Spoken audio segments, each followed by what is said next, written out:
சீர்காழியில் ரூபாய் 8.40 கோடி மதிப்பீட்டில் புதிய பேருந்து நிலையம் சீரமைக்கும் பணி. கட்டுமான பணிகள் தரமின்றியும் காலதாமதமாக நடைபெறுவதாகவும் குற்றம் சாட்டி அதிமுகவினர் கண்டன ஆர்ப்பாட்டம். மயிலாடுதுறை மாவட்டம் சீர்காழி நகராட்சிக்கு உட்பட்ட சீர்காழி புதிய பேருந்து நிலையம் 8,40,00,000 மதிப்பீட்டில் சீரமைப்பு பணிகள் கடந்த சில மாதங்களாக நடைபெற்று வருகிறது. பேருந்து நிலையத்தின் ஒருபுறம் பணிகள் முடிந்த நிலையில் மறுபுறம் பணிகள் பாதியிலேயே நிற்கிறது. இதனால் இருபுறம் வந்து செல்ல வேண்டிய பேருந்துகள் ஒரு பக்கமாக வந்து செல்வதால் கடும் போக்குவரத்து நெரிசலும் விபத்துகளும் ஏற்பட்டு வருகிறது.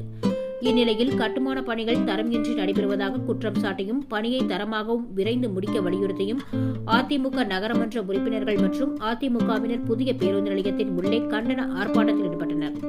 நகராட்சி நிர்வாகம் மற்றும் நகர்மன்ற தலைவரை கண்டித்து கண்டன கோஷங்களை எழுப்பினர்.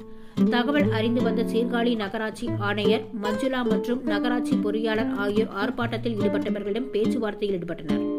அப்பொழுது பணிகள் விரைந்து முடிக்கப்படும் எனவும் தரமான முறையில் கட்டுமான பணிகள் நடைபெறும் எனவும் உறுதியளித்தனர். அதனை ஏற்று அதிமுகவினர் கலைந்து சென்றனர்.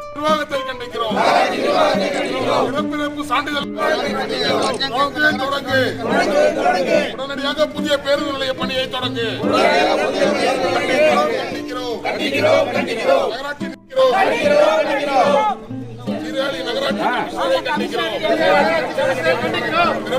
சான்றிதழுக்கு லஞ்சம் கேட்கும் ஆணையரை கண்டிக்கிறோம்.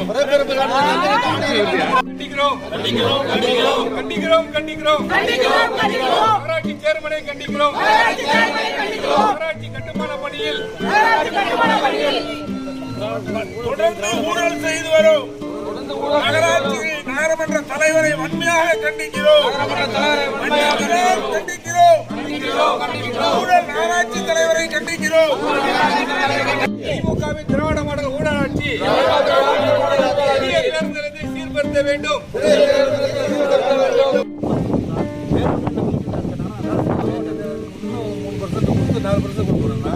ரோடு தரமான ரோடா எங்க ஆட்சியில கூட நாங்க நல்லா பண்ணோம். எல்லாம் ரெக்கார்ட் பண்ணீங்க. இந்த சங்கர்னு ஒரு நகராட்சி கமிஷனர் பார்த்துருங்க சார். பிறப்பு சான்றிதழ் ஊழல் தான். இந்த திராவிட மாடல் ஆட்சியில் அவரை தான் எடுத்துக்காட்டாக வைக்கணுங்க. தமிழ்நாட்டில் அப்படி ஒரு மாவட்ட செயலாளர் சொல்லியிருக்காங்க. எதிர்கட்சி நடத்துறது நாங்கள் தேவையில்லை. நாங்கள் வீட்டுக்கு போயிடலாம். அப்புறம் எதுக்கு நாங்கள் இருக்கோம் பாருங்க. இந்த திமுக 9 கவுன்சிலர் இருக்காங்க, அண்ணா திமுக 9 கவுன்சிலர் இருக்கும். திமுக தான் நினைச்சிட முடியாது.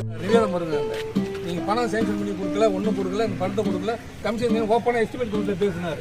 உள்ள நகரமன்ற தலைவர் சில கவுன்சிலர்கள் காசு சரியா இருக்கு கமிஷன் போயிட்டாமா.